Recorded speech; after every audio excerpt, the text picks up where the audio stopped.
kuliko vyote vilivyoinuliwa, kwa unyenyekevu mkubwa na kurudishia shukurani. Sahi na muda huu na kabidhi makutano na mhubiri. Tunajua kazi hii ni yako, sio yetu sisi. Watu wako wamekuja kusikia. Pokea majibu ya mahitaji yao. Sio mimi ninayo majibu, lakini wewe unayo majibu kwa ajili yao. Kumbuka machozi ya asubuhi kwa yule mwanamke. Kumbuka msiba wa moyoni alionao yule baba juu ya ndoa yake. Mwangalie yule binti namna ambavyo anakulilia usiku na mchana apate kazi.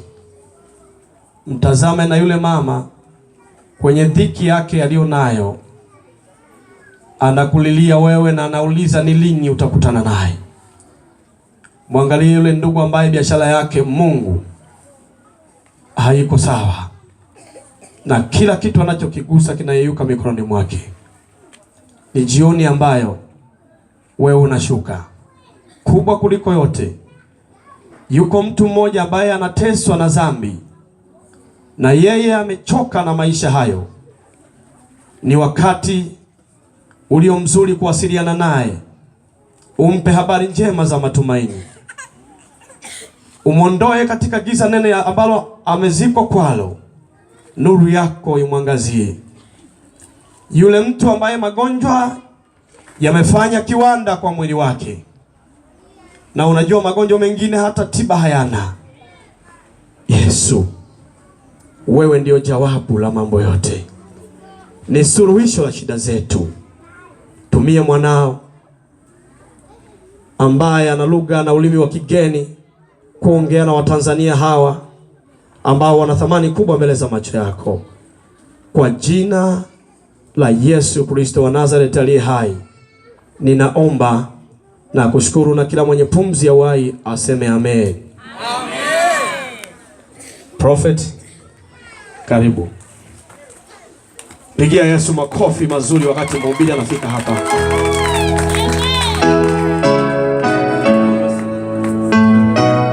Msikie mtu mmoja kuweza kushangilia Yesu. Asante, lakini nataka mtu mmoja anashangilia Yesu.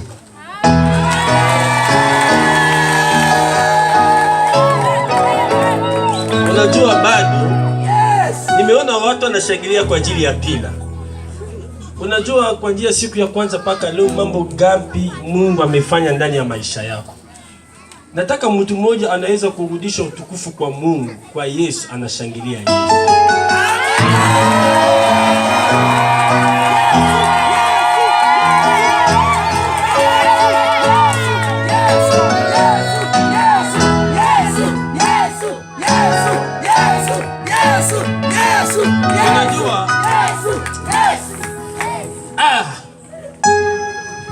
Bado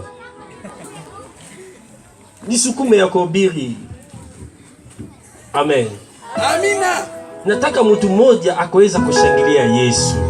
Shangilia Yesu hata dakika 5 tu. Nataka unapigia Yesu makofi.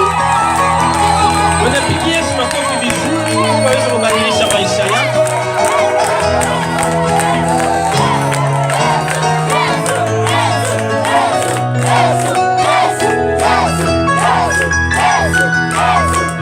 Amen.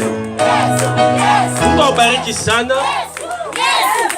Mungu awabariki sana baimbaji. Mungu awabariki sana. Mtu yote amepata kibali ya kuingia ndani ya mkutano huu. Amen. Ujumbe yangu ya jioni ya leo inaitwa namba 4. Amen. Naongea kwa ajili ya namba 4. Ndio ujumbe ya usiku ya jioni ya leo. Amen. Amen. Amen. Nataka kusikiliza amen ya mtu mmoja. Sema vizuri amen. Amen. Nahubiri ya Arusha. Nimemwambia watu anza kushangilia Yesu. Watu anza kushangilia Yesu, zaidi ya watu 3 wameanza kutembea. Mungu ameponya, pia Mungu amebadilisha maisha ya watu. Lakini mtu anabadilisha maisha ya mtu Yesu pekee. Unakuja ibada, fanya kitu ya tofauti. Kama umepigia watu mpila makofi, umepigia watu, fanya zaidi kwa ajili ya Yesu Kristo. Amen.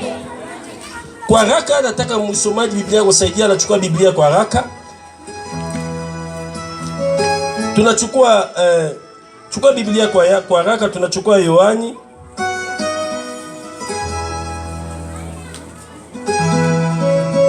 11. Naomba uchukue mic kwa haraka Ivonji. Yohani 11 kunaanza na mstari ya 32 tunaenda paka 44.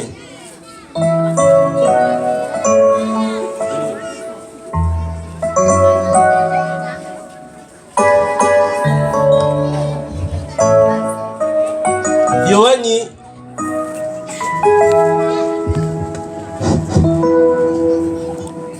Yohani 11 tunaanza na 32 tunaenda paka 44. Sogea mbele kidogo. Hapo inatosha. Soma hapo. Unakuja mkutano, njoo na Biblia yako, njoo na kitu kuandika. Tasoma kama ilivyoandikwa. Yohana sura ya 11 mstari wa 32. Biblia inasema, basi Mariamu alipofika pale palipokuwapo Yesu. Basi Mariamu alipofika pale alipokuwapo Yesu na kumwona, alianguka miguuni pake, akamwambia, Bwana, kama ungalikuwapo hapa, ndugu yangu hangalikufa. Basi Yesu alipomwona analia na wale Wayahudi waliofuatana naye wanalia, aliugua rohoni, akafadhaika sana, akafadhaika roho yake, akasema, mmemweka wapi? Wakamwambia, Bwana, njoo utazame. Yesu akalia machozi. Basi Wayahudi wakasema, angalia jinsi alivyompenda. Bali wengine wao wakasema, je, huyu aliyemfumbua macho yule kipofu hakuweza kumfanya na huyu asife? Basi Yesu hali akiugua tena nafsini mwake, akafika kwenye kaburi, nalo lilikuwa ni pango na jiwe limewekwa juu yake. Yesu akasema, liondoeni jiwe. Marta dada yake yule aliyefariki akamwambia, Bwana, ananuka sasa, maana amekuwa maiti siku 4.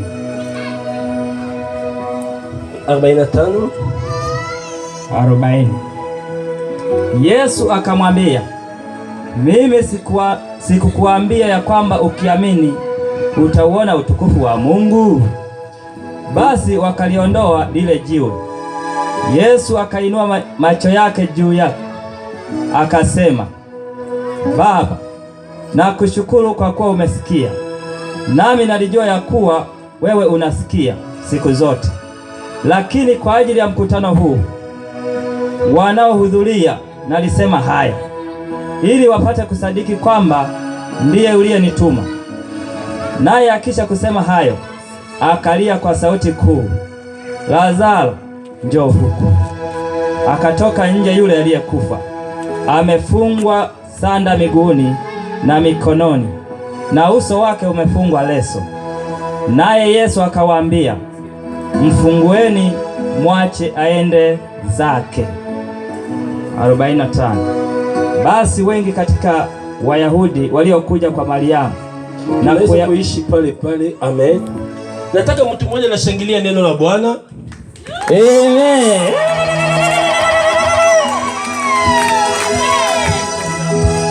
Unajua paka saizi hakuna mtu anaweza kupigia Yesu makofi. Nataka unarudisha utukufu kwa Yesu. Pigie Yesu makofi ya shangwe.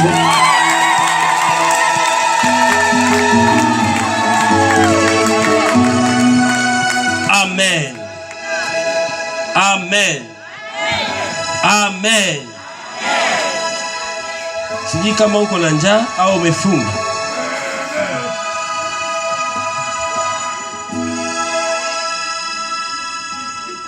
Yesu Kristu amependa Lazaro sana sana sana na maisha yake. Paka upendo Yesu Kristu anaweka juu ya Lazaro. Watu yote wamesema kwa Yesu Kristo anafanya waujiza kubwa sana. Hakuna siku Lazaro anaweza kukufa. Amen. Siku moja Lazaro ameumwa kama kila mtu ya dunia, amekufa. Watu mesubiri siku ya kwanza, siku ya pili, siku ya tatu, amekufa tu, hajaamuka. Watu meanza kusema siku ya 4 familia ya Yesu imeenda kukaa mpakani, kwa sababu na bainchi yote ya dunia, hata na bainchi kubwa tunajua kaburini unaweka mpakani. Amen. Unaenda Israeli, unaenda Ulaya, unaenda Kongo, unaenda bainchi yote ya dunia, kaburini unaweka, sio sema watu unaweka mpakani. Kwa nini unaweka mpakani? Iko mpakani ndio sema umejiandaa kuweka watu ya magonjwa, hospitali ya magonjwa ya tofauti na kaburini. Sio Maria kabla kuzika Lazaro umekaa mpakani. Unajua Yesu Kristo hata ametembea akufika mpakani kwa ajili ya kuingia na nchi. Amen. Eske mtu mmoja anaelewa? Ndani ya neno la Bwana tuko na rema, tuko na logos, tuko na rema. Logos maana yake neno la Bwana, tumesoma ndani ya Biblia. Rema maana yake kitu Mungu, wa revelation Mungu anatoa kati ya neno lake. Kama bado hujaelewa neno la Mungu, hakuna siku unapata rema ndani ya mahubiri. Amen. Siku ya 4 Maria ameenda kukaa na familia mzima mpakani. Tumesema leo Yesu Kristo anaweza kurudi, tunamuonyesha hata kaburini ya Lazaro. Siku ya 4 Yesu Kristo anarudi. Amefika pale, ameona watu yote wameanza kulia. Watu wameanza kulia. Ameuliza, kwa nini unalia? Amesema kwa sababu rafiki yako napenda sana, ndugu wako amefanya nini? Amekufa.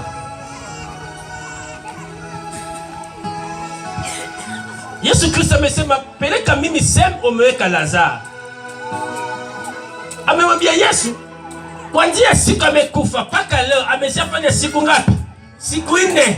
Maana yake imani imeshakufa. Tuko na watu anakuja kanisani na ameshaacha imani nyumbani. Mwingine imani imeshaharibika.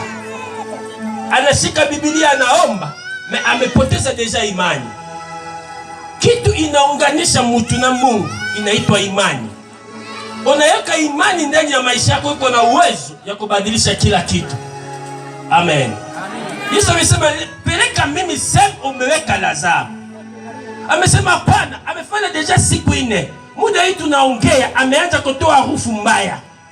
Tuko na watu mtameshafuta jina lako kwa sababu ya mateso fulani unapita, kwa sababu ya shida fulani. Siku ya leo Mungu amekuja kufanya kitu na maisha ya mtu mmoja. Na maisha yangu nasimama hapana kuhubiri watu, nasimama kuhubiri mtu. Naamini kioko na mtu mmoja amenituma na mbinguni hapa kwa ajili Mungu anashuka anabadilisha maisha yake. Amina. Yesu Kristo anaanza kwenda, anasindikiza Yesu paka kaburini. Anaenda paka kaburini. Anafika huku kwa sababu kaburini ya Israeli iko tofauti na hapa. Amen. Iko tofauti na hapa. Kaburini ya Israeli unachukua diwe kubwa, unatoboa kwa ndani, unatengeneza sehemu ya kuweka mtu. Unatafuta diwe mwingine kwa ajili ya kufanya nini? Ya kuziba. Amen. Yesu Kristo kama amefika amesema, angalia sema umeweka Lazaro. Umeweka Lazaro hapa. Yesu Kristo amesema nataka utoe diwe iko mbele ya nani? Ya kaburini ya Lazaro. Tumefika na kipindi huyu kila mtu ifana simama kwa ajili ya maisha yake, kwa ajili Mungu anashuka kubadilisha maisha yake. Tuko na kazi ya Mungu ndani ya maisha ya mtu, tuko na kazi ya Mungu ndani ya maisha ya mtu. Tuko na kazi hii mtu mwenyewe anafanya, kazi ya pili iko ya Mungu. Ndio Biblia inasema unaweka mguu ya kwanza mbele, Mungu akuweka ya pili. Amen. Yesu Kristo anasema toa diwe. Unaanza kusema, watu wote wasema, diwe. Hii mtu anatoa harufu. Tuko na makamambo mwingine inafika ndani ya maisha ya mtu anapoteza imani. Naongelea kwa jina namba 4. Mtu ameteseka sana na maisha. Anasahau hata na maisha yake. Siku moja nimekaa darasa university, nimesoma, niko na vyeti. Kwa ajili ya mateso, ametoa hata siku moja na kuweza kupata kazi. Mtu mwingine amefika na miaka nyingi sana, anasahau ke siku moja na maisha yangu na kuweza kuelewa kufanya kitu fulani. Metuko na jina. Jina hii inapoingia ndani ya maisha yako inabadilisha kila kitu. Yesu Kristo kama ameona imani ya watu iko tofauti, amesema toa jiwe.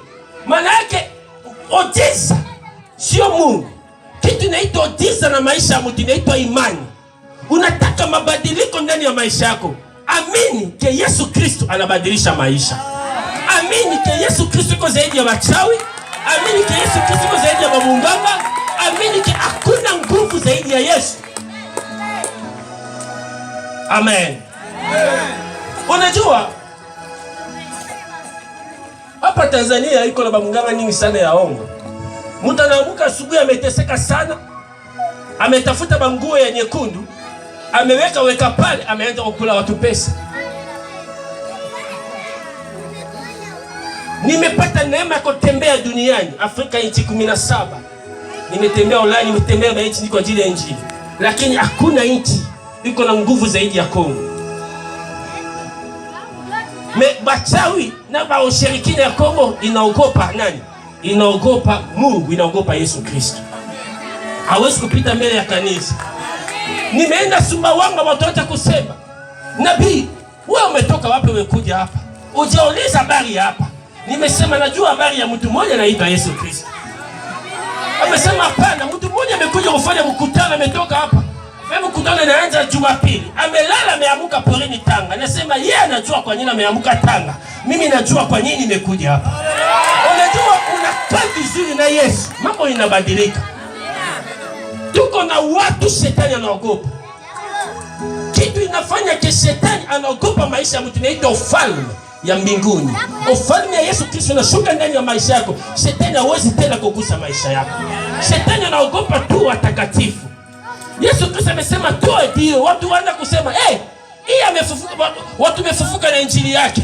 Ameponya watu, ndugu zake mwenyewe amekufa. Imefika na kipindi mwingine watu sahau vitu vizuri imetoka nyuma yako. Lakini Mungu anasimama tu mtu ya mwisho. Amen. Amen. Amen. Hakuna mtu ya mwongo duniani kama shetani na watu yake yote. Mtu ya kweli Yesu pekee. Nebala nini namwambia watu yote, namwambia wachawi wa munganga, njoo kurudisha nguvu zako, tunachoma, unarudi unakoka, unakubali Yesu Kristo, siku kubadilisha maisha yako. Amen. Amen.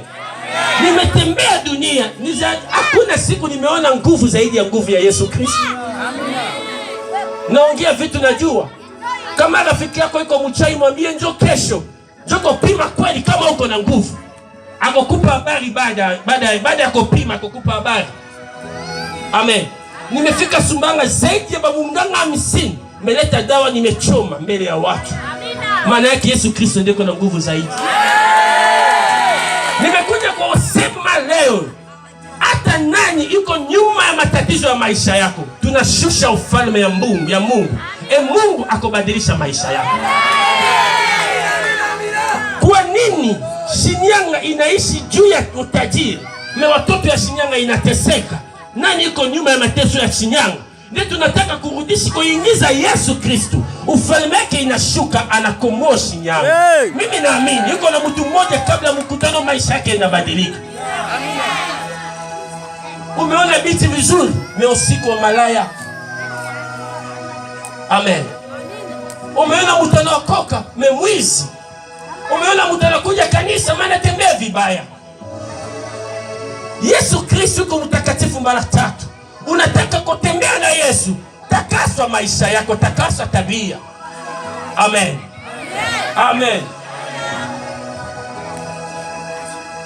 Mtu anaenda kwa munganga, anapeleka mbuzi, anapeleka ng'ombe, anapeleka 300,000.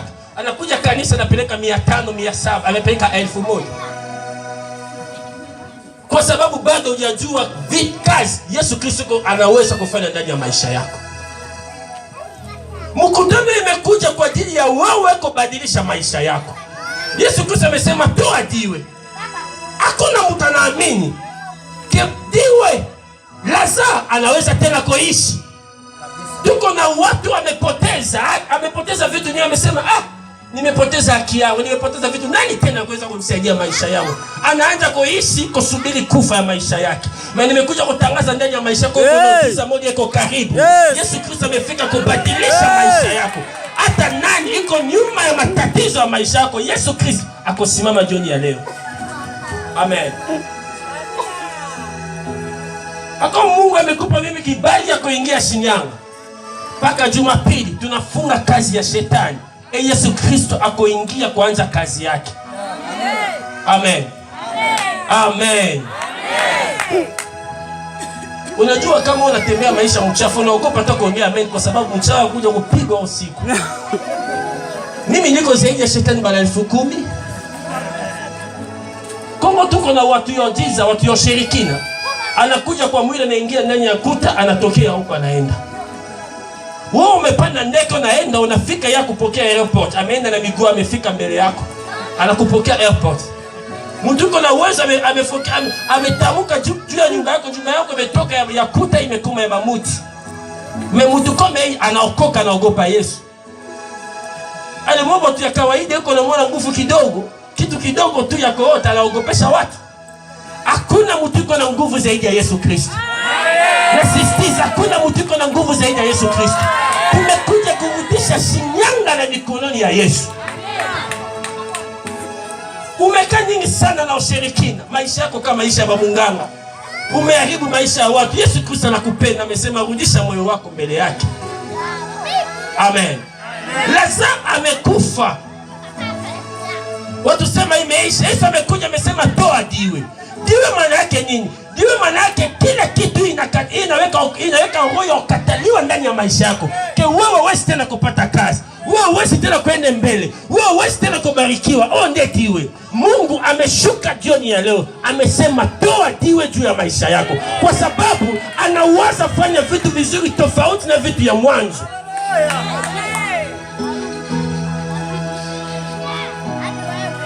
Hakuna jina zaidi ya Yesu Kristo.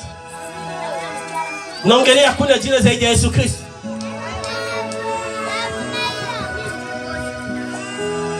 Shetani anaweza kuchezea mtu yote, na shetani hawezi kugusa mtoto wa Mungu.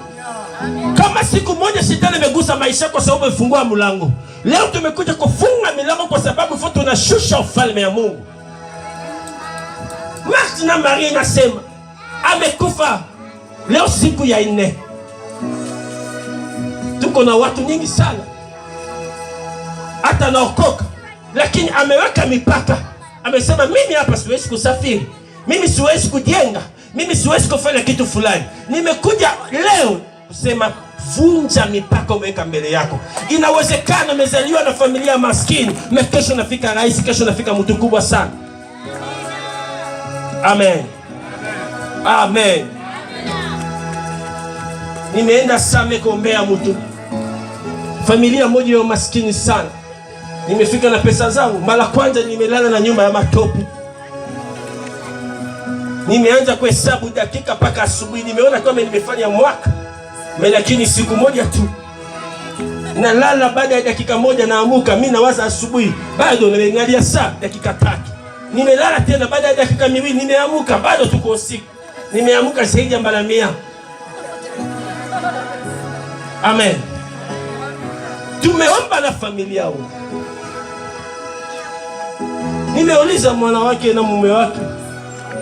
Nimesema unataka Mungu anafanya nini? Amesema tunataka Mungu anabadilisha mazingira yetu. Mume wangu amesoma, lakini tunaishi hata uwezo ya 10,000 kwa mwezi. Uwezo ya kupata 10,000 kwa mwezi. Nimeombea. Nimesema Mungu amesema baada ya miezi 3 akubadilisha mazingira. Baada ya mwezi moja na kitu, mume yake ameenda Dar es Salaam, amesomea mambo ya ufundi, ameenda Dar. Amefika Dar es Salaam. Anafika tu. Sema anafika state, ameona rafiki yake mmoja amesoma na amekuja usiku kuchukua mdogo wake. Amesema umeenda hapo, amesema nimekuja da. Amesema rafiki nakutafuta sana. Mimi nimefungua kampuni na kuja Amerika natafuta mtu kukaa na kampuni yangu. Nataka ubaki. Amen. Unakaa vizuri na Mungu. Mungu akubadilisha maisha yako. Nimeenda Dar ya sasa hivi, nimeenda ametumia tiketi ya ndege ya kwenda na kurudi. Mara nyingi naenda Dar asubuhi na ndege asubuhi na kurudi na ndege ya jioni. Hii iko hapa Yesu tukomombe. Na pana ndege saa 4 na kuja ndege saa 5 usiku na ndege saa 12 jioni. Kwa nini? Mtu mmoja ameishi maisha ya maskini, ameona Mungu na njia yako akubadilisha maono. Hata unateseka na maisha yako inawezekana. Leo hata 5,000 1,000 hapana, uko na Yesu Kristo. Yuko na uwezo wa kubadilisha mazingira yako. Nimeona amechukua watu ya kawaida, amebadilisha maisha yao. Toa na akili yako. Mchawi iko na uwezo ya kufunga maisha yako. Toa na akili yako. Munganga iko na nguvu ya kufunga maisha yako. Mimi mwenyewe hapa niko zaidi ya shetani bale 10,000. Amen. Hata umechukua wa munganga watu ya nguvu wachawi ya Shinyanga umeweka pamoja, niko zaidi kwa sababu mwalimu ya machawi shetani anaogopa mimi nimesimama hapa. Amen. Anaogopa ufalme ya mbinguni, mimi nabeba ufalme ya Yesu. Nimekuja kusema na maisha yako, hata umeteseka, hata unaumwa, unapita maisha magumu, amini kesho Mungu yuko na uwezo wa kubadilisha maisha yako.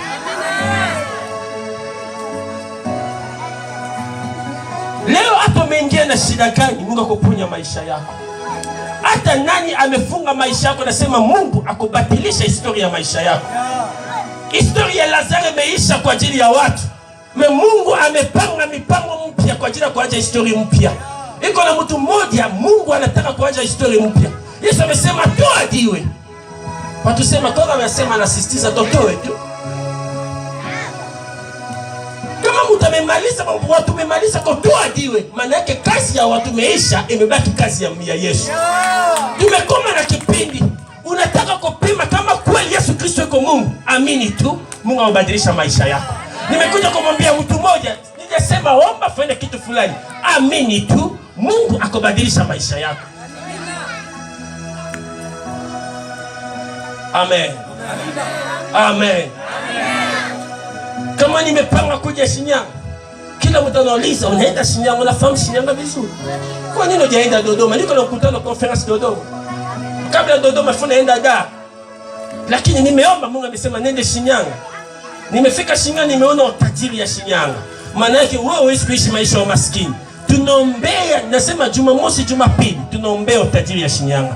Uwezi kuendelea na maisha ya maskini. Kama kweli umezalia Shinyanga, baraka ya Shinyanga inaingia na maisha yako. Amen. Yesu Kristo ameanza kulia. Kwa nini Yesu analia? Yesu analia maneno ya watu juu yake. Mtu amesahau hata siku moja Yesu Kristo amefanya vitu vizuri kwa ajili yake. Inakoma na kipindi unateseka, unaumwa, unapoteza marafiki. Wataanza kusema yeye si anaokoka. Wataanza kuongea vibaya. Inaumiza moyo. Sio neno la Mungu ya mwisho kwa Mungu. Amen. Sio neno la mwisho, hii neno la mwanzo tu, kwa sababu bado Mungu hajasema kitu kwa ajili yako. Amemaliza kulia. Amekumbuka siku ya 4. Kwa sababu kwenye Biblia namba 4 iko namba ya ufungulivu. Maana yake hata maisha ya mtu gani imefunga, hata pesa, biashara imefunga, siku ya 4 ifo maisha yako inafunguka. Yesu amesema kwa leo amekufa siku ya 4, ifo kazi ya Lazaro inaisha. Amen. Amen. Amen. Unajua siku ya 4 Mungu amefanya vitu kubwa sana. Napenda uchezi, mimi nataka unacheza kwa chini sana sana, shusha sana. Inakusaidia vizuri.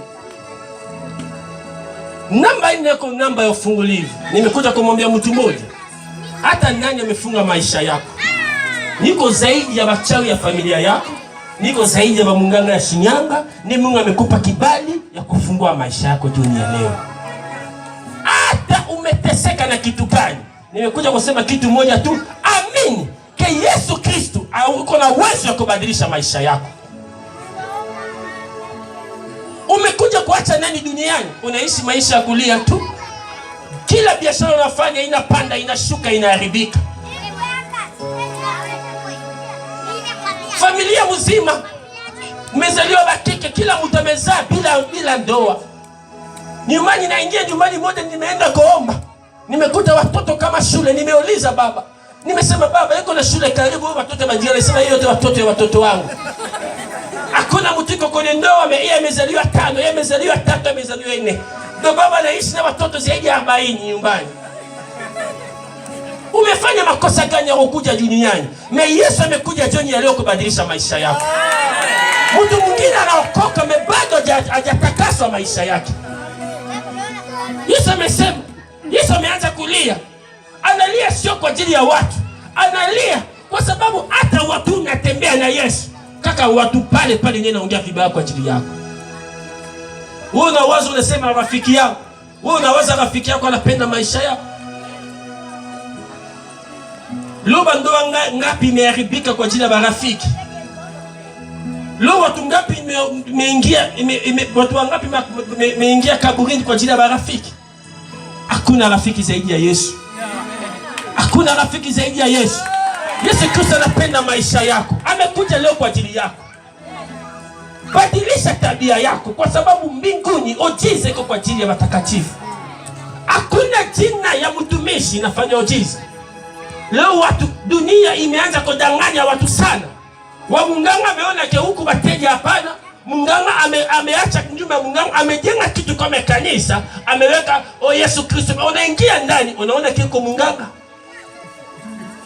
Kwa sababu hata anaokoka anatamka jina Yesu. Biblia inasema watoto wangu unajua na tabia. Manake hata ameingia kanisani, hajaacha tabia yake ya munganga. Anakuja kuuza mafuta, anauza makitamba, anauza vitu. Hakuna nguvu na maji, hakuna nguvu na mafuta. Nguvu ya Yesu Kristo iko ndani ya jina lake pekee. Kama unatumia mafuta maji, inaumia sana, kwa sababu unapitisha tu muda. Unasaidia wafanyabiashara ya kubadilisha magari.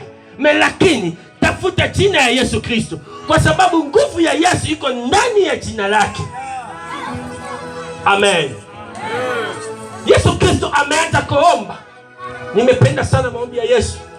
Amesema, Baba, mimi najua kama naongea unasikiliza, lakini naomba kwa ajili ya baba huyu anaongea vibaya, kwa ajili ya mama huyu. Imefika na muda hii Mungu anataka kufanya vitu kwa ajili ya mtu ameongea vibaya kwa ajili yako. Mungu anataka fanya ojiza kwa ajili ya mtu ameanja vita kwa ajili ya maisha yako. Iko na kazi ya Yesu Kristo anataka kuanza sasa hivi. Yesu Kristo anaomba, amesema mimi hapa najua unafanya kazi.